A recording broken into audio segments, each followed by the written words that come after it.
السلام علیکم ناظرین کرام، امید کرتی ہوں کہ آپ سب خیریت سے ہوں گے۔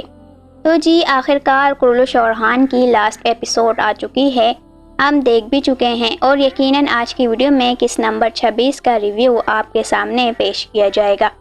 اور کتنی عجیب بات ہے نا ناظرین، ہمیں یقین ہی نہیں آ رہا کہ یہ سیریز اتنی جلدی ختم ہو گئی۔ ایسا لگ رہا ہے جیسے ابھی کل ہی کی تو بات ہے کہ ہم سیریز میں شامل ہونے والے نئے اداکاروں کی اپڈیٹ آپ تک پہنچا رہے تھے۔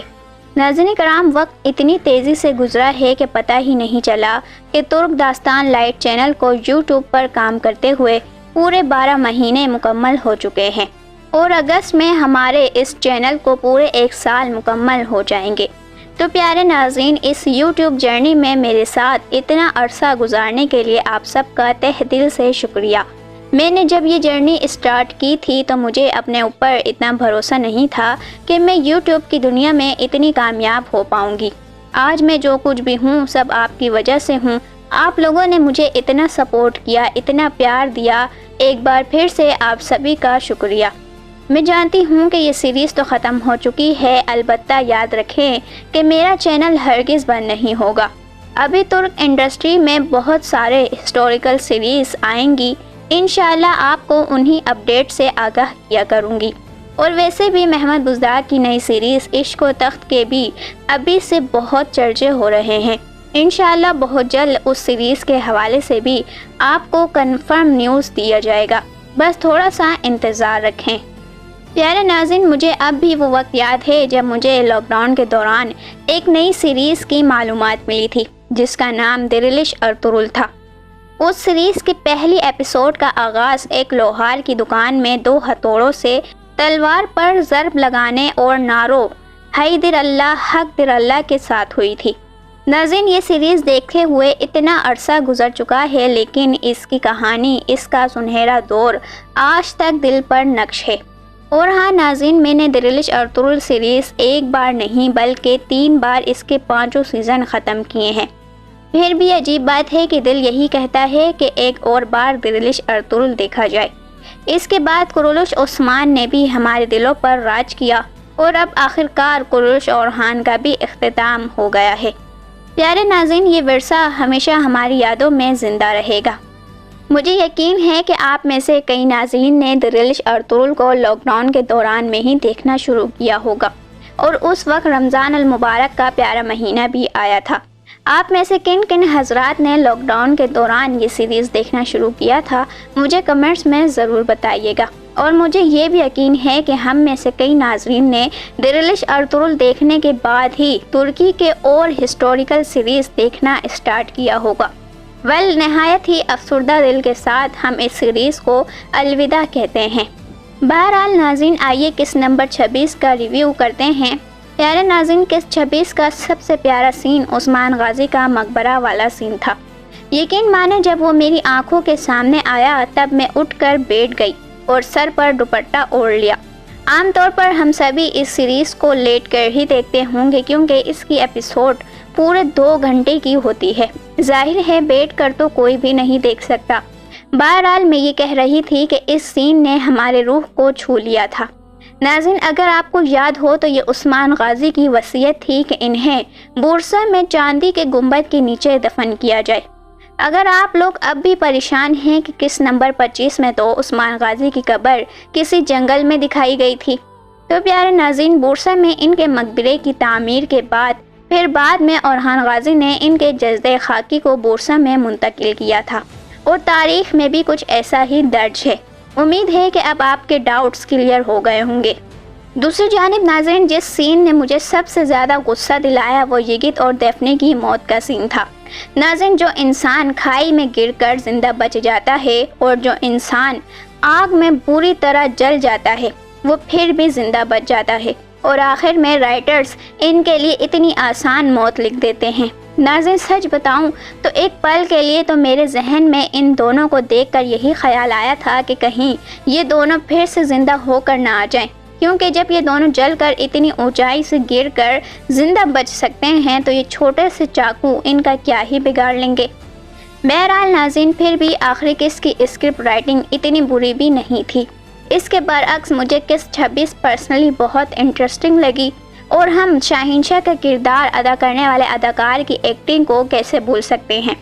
بھلے ہی انہوں نے پچھلے ایپیسوڈ میں اورحان کے لیے جو بھی سازشیں کی ہوں، ہمیں بہت زیادہ غصہ بھی دلایا ہو، لیکن میں آخری ایپیسوڈ میں ان کی اس قسم کی ایکٹنگ کو نہیں بھول سکتی ہوں۔ میرے تو ہوش ہی اڑ گئے تھے، اس بندے کے اندر اتنا ٹیلنٹ ہے بھائی، ماشاءاللہ۔ عثمان بے کا وفادار ساتھی جو عثمان بے کی وفات کے بعد یہ سمجھ بیٹھا کہ اورحان اس ریاست کو تباہ کر دے گا۔ اورحان ہر کسی کو اپنا دشمن بنا بیٹھتا ہے، اگر میں اسے راستے سے ہٹا دوں تو پوری ریاست میری ہو جائے گی۔ لیکن قسمت تو دیکھیں، اس کی اسی لالچ کی وجہ سے اس کا اپنا ہی خاندان اجڑ کر رہ گیا، وہ اپنا دماغ اور توازن دونوں کھو بیٹھا۔ سچ میں پیارے ناظرین، کمنٹس میں سچ بتائیے گا کہ آپ کو شاہنشاہ کا یہ سین کیسا لگا تھا۔ دوسری جانب ناظرین، فاطمہ ایورانوس کی شاندار شادی بھی ہو گئی۔ رومیلیا میں ان کی ہجرت دکھا کر ان کو الوداع کہا گیا۔